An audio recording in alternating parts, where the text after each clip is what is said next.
அனைவருக்கும் காலை வணக்கம். ஹலோ மக்களே, எல்லாரும் எப்படி இருக்கீங்க? Happy Sunday. ஆஃப்டர் சூ சூ சூ சூ சூலம் அப்பா, ஒரு மனசுல ஒரு நிம்மதி, ஒரு சந்தோஷம். ஏன் சொல்லுங்க?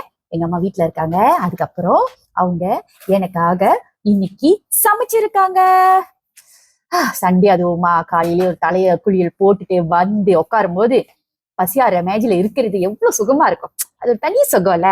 ஆஹாஹா. இன்னைக்கு தி ஃபேமஸ் ஒயிட் மீஹோன் அசைவமா செஞ்சிருக்காங்க. எங்க அம்மாவோட அசைவ மீஹோன் த பெஸ்ட். ஆனா என்ன ஒன்னே ஒண்ணுதான், அவங்க உப்பு கொஞ்சம் கொஞ்சம் கூட போட்டு விட்டுருவாங்க. ஏன்னா நான்லாம் வந்து உப்பு வந்து ஒரு சிட்டு 2 சிட்டுக்கு குறைவா சாப்பிடறாளா. சோ வந்து உப்பை மட்டும் கொஞ்சம் கூட கூட போட்டு விட்டுருவாங்க. அது மட்டும் தான் கொஞ்சம் கஷ்டமா இருக்கும். செம்ம சூப்பரா இருக்கும். இது என்னோட ஃபேவரட் பசியார. மில்லேனியம் கிட்ஸ் எல்லாம் கண்டிப்பா நீங்களாம் வந்து இந்த ஒயிட் மீஹோன் பசியாரில தானே வளர்ந்துருப்பீங்க.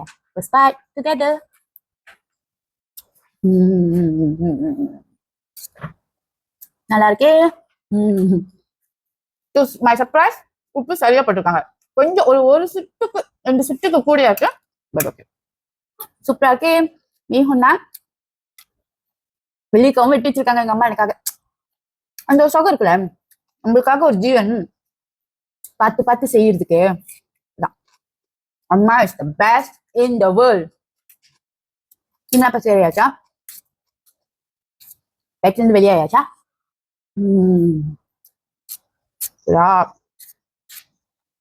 ஆனா எங்க அம்மா இந்த ஒயிட் மீஹோன் அசைவமா செய்யறதோட சைவமா செஞ்சாதான் ரொம்ப பிடிக்கும். ஏன்னா அதுல தவு இந்த உருளைக்கிழங்கு எல்லாம் போட்டு செய்வாங்க, ருசியா இருக்கும். இந்த ஒயிட் மீஹோன் யாரோட ஃபேவரட்? இந்த எஸ் கமெண்ட் பண்ணுங்க பாப்போம்.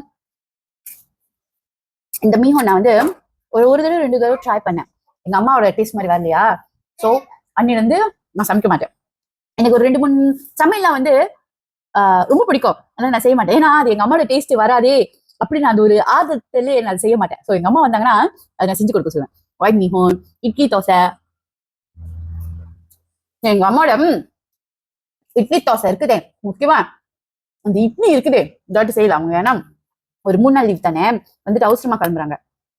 லாங் ஹாலிடேஸ் இருக்கும்போது கண்டிப்பா செய்ய சொல்லுவேன். உங்களோட இட்லி இந்த குஷ்பு இட்லி மாதிரி ஸ்மூத்தா இருக்கும் சொல்லுவாங்க, அவ்வளவு ருசியா இருக்கும். சும்மா ஒரு கேஸ் பண்ணுங்க, அந்த மாதிரி ஒரு இட்லி செஞ்சுட்டு ஒரு கோழிக்கறி வச்சாங்கன்னு வச்சுக்கோங்க, நான் ஒரு எத்தனை இட்லி சாப்பிடுவேன்னு சொல்லுங்க. ஓ இல்ல உருளைக்கிழங்கு போட்டுக்கோங்க. நான் ஒரு எத்தனை இட்லி சாப்பிடுவேன்னு சொல்லுங்க. 3, அப்புறம் 3, அப்புறம் 3, மினிமம் ஒரு 8 இட்லி. மேக்சிமம் சொல்லக்கூடாது, அதெல்லாம் வந்து என்னோட ரகசியம். எப்படி நான் வந்து இங்க சொல்றது. ஓகே டார்லிங்ஸ், பசியா சூப்பரா இருக்கு. லஞ்சும் ரெடி. லஞ்சுக்கு அப்புறம் பார்க்கலாம். பாய்.